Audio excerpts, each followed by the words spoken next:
அதாவது நான் வந்து டிஃபென்ஸ் ஸ்டடீஸோட ஸ்டூடெண்ட். எம்ஏ வந்து டிஃபென்ஸ் அண்ட் ஸ்ட்ராட்டஜி ஸ்டடீஸ்ல பண்ணேன், யூனிவர்சிட்டி ஆஃப் மெட்ராஸ்ல. அப்ப வந்து எனக்கு ஞாபகம் இருக்கு, ஃபர்ஸ்ட் தாம்பரத்துலயும் நினைக்கிறேன், தாம்பரம் ஏர்ஃபோர்ஸ் ஸ்டேஷன்ல ஏதோ விசிட் போனப்ப முத அந்த MiG-21 வந்து பாக்குறோம். ஒரு ஆச்சரியமா பாக்குறோம். அது பாத்தீங்கன்னா இந்த நம்ம பென்சில் இருக்குல்ல, நடராஜ் பென்சில், ஓகே. அந்த மாதிரி அந்த ஃப்ரண்ட் இது வந்து நோஸ் வந்து பாத்தீங்கன்னா ரொம்ப ஷார்ப்பாவும் ம். ஒரு ஒரு டியூப் மாதிரி இருக்கும். Okay, so super. நிறைய பாத்தீங்கன்னா நம்ம ஸ்கூல்ல படிக்கும்போது கூட ஏதாவது ஃபைட்டர் ஜெட் பண்ணா கூட இந்த பேப்பர்ல பண்ணுவாங்கல்ல, இப்பெல்லாம் ம். பண்ண மாட்டேன் ஸ்கூல்ல வந்து.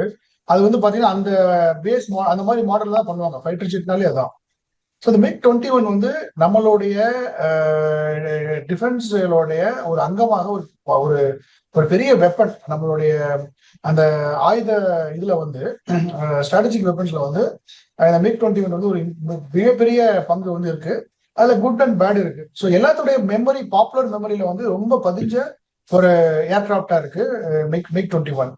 இது வந்து 1963ல வந்து இது கமிஷன் பண்றாங்க. ஓகே. எப்போன்னா, அதாவது பேக்ராப் என்னன்னா 1962 வார், இந்தியா சைனா வார்.